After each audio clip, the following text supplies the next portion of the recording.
Welcome back. Emirates NBD has announced that its first quarter net profit rose 31% off the back of lower impairments, reaching 837 million dirhams.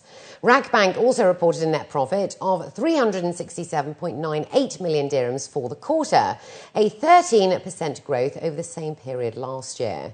So before we take a look at the day's business news, let's first take a look at the stock indices across the GCC.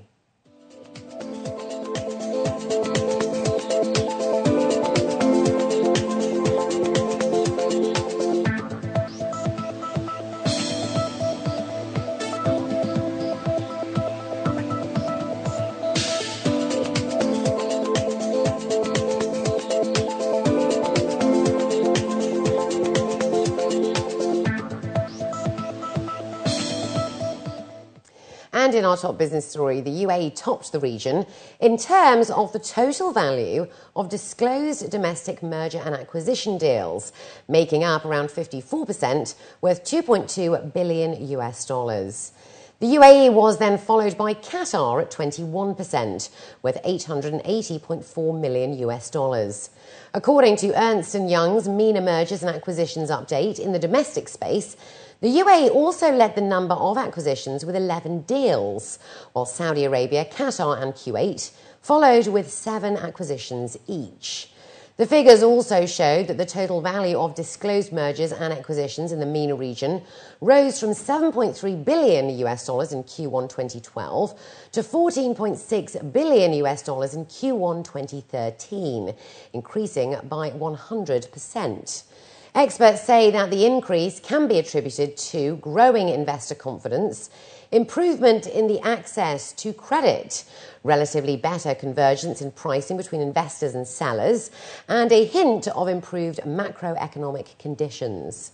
The top deal by value was worth $6.4 billion, involving the acquisition of Orascom Telecom Holding SAE in Egypt by Bakensdale Limited in Cyprus, followed by the merger of UAE-based Saru Real Estate and Aldar Properties for $2 billion.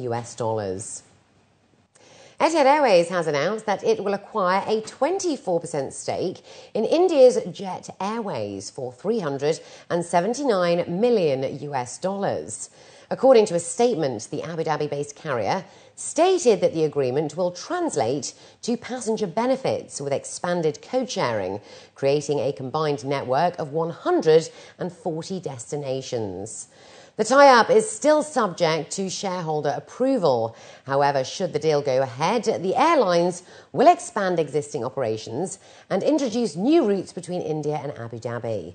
Etihad Airways President and CEO James Hogan said in a statement that the deal is expected to bring in a contribution of several $100 million for both airlines over the next 5 years. Emirates Airlines has announced that it will begin the construction of 5 new residential towers in Silicon Oasis in the third quarter of this year. The towers are to house the airline's growing number of staff, from cabin crew and pilots to its engineers, which will span 21,500 square metres.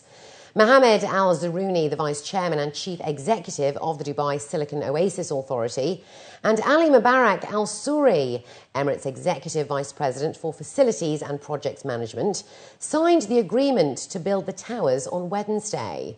The airline currently has over 12,600 leased and owned apartments and villas in the Emirate, and Dubai is home to around 16,000 Emirates cabin crew and 3,000 pilots.